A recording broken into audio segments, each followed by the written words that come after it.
You can't act right. You can't do right. He said, but by my grace, I will put my very life in you, and your life will be better than you ever dreamed it could be. He said, this salvation is for the right here and now. And of course, the hereafter will take care of itself. But this life, this love that I have for you is for you right now. Just stop trying so hard and let me love you. Can you imagine, brother, that God right now is smiling because you're sitting here? One sinner that repents and all heaven goes, oh, yeah, whoa. Do you think all of heaven would be rejoicing if the Lord of heaven wasn't? God himself said, there's one, and he starts throwing a party. Yeah, but they're still sinning. Look at them. They're still doing wrong. He said, that's why I saved them. Listen, if you have ever sinned, you qualify for the grace of God. If you have not, you don't qualify. You don't belong here. You're not one of us if you've never sinned. If you are righteous in your own works and you have done a great job at living a holy life and you can make it by your own holiness, you do not belong in this church. This church is for everyone that knows I can't do it. I just can't make it. I just can't do anymore. I can't live right. I can't think right. This church is about people that say, you have got to save me. I can't save myself. I've witnessed this. I have tried to tell people this is too easy. It's just way too easy. The Lord showed me. He said this. He said, you guys have really made this hard. He said, I come down and I make things simple for you, and you got to complicate it and make it hard. And I said, well, Lord, what do you mean? I'm going to church. I'm paying my tithes. I started back to church. I started living right. I started dressing right. I started spitting white. Start hanging out with the wrong people, right? I mean, come on. Am I the only one that's ever done that?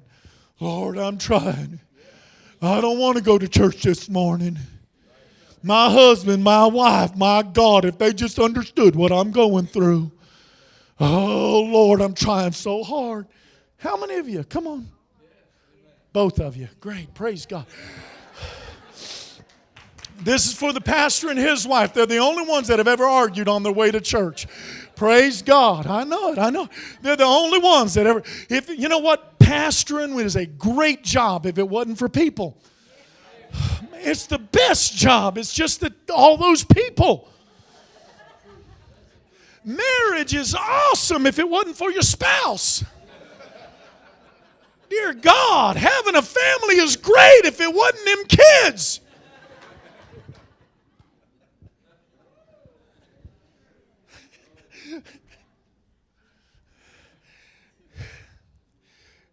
The Lord was showing me. I said, I don't understand. And he told me about the example of my kids.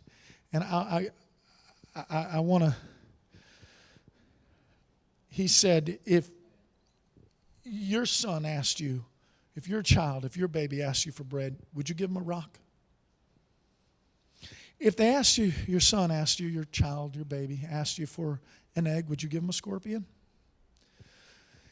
If they asked you for a fish, would you give them a serpent, poisonous viper? And then he makes this comparison. He said, you then being evil, know to give good gifts to your children. I didn't make this comparison. He did. And he said, think about it in plain English. What the Lord just said was, the purest love you have is for your children.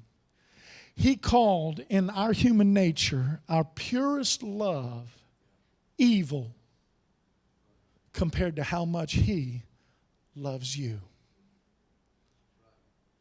Your love for your own flesh and blood child compared to His love for you is evil in comparison. It might as well be hatred compared to how much He is in love with you. He said, you've made this too hard. I'm light. Now just open your eyes. How hard is it to see when there's light? How much effort do you put out? You see. He said, I'm breath. Everybody go, now that was a lot of effort. I know that's tough, but do it again. He's breath. He said, I'm wine. Now, I know most of you have never tasted real alcohol, but for those of you who have and maybe got a little drunk, how hard is it to get drunk? Yeah, it ain't hard at all. Listen, an honest man, praise God. An honest man, it ain't hard to get drunk. He said, I'm the rose of Sharon. Smells great. I'm the water of life. How hard is that? I'm meat. Anybody ever, how many of you men like steak? Now, we're not going to say pork because we know Jesus was kosher, but besides, how many of you love a good steak? How do you like it, brother? Tell me. Medium well? That's a little too well for me. Anybody like it medium rare? Yeah. How many of you like it rare? I mean, when the cow passed by in the hot sun, you cut it off. No, I'm kidding. Not that rare. But you love a good steak, right? How many of you like mushrooms and onions on it? He said, I am meat. Now, how hard is it to eat a good steak? How hard is it to taste honey? He said, I'm the honeycomb. How hard is it when somebody loves you to let them love you? How hard is it to breathe, to drink, to taste, to smell? We're the ones who made this hard. Have you ever heard testimonies of miracles and healings? How many have ever heard somebody stand up and say, I was on a 40-day fast, and in the middle of seeking God, I was screaming to the Lord and begging for His mercy, and right in the middle of that mercy, while the sweat was pouring off of my brow and tears streaming down my eyes, I got healed. Usually it was, I got prayed for the other day, I wasn't even thinking about it. I was watching TV and some preacher walked up and said, feel the power of God surge through, and the Lord healed me. I just couldn't believe it. It was just a miracle.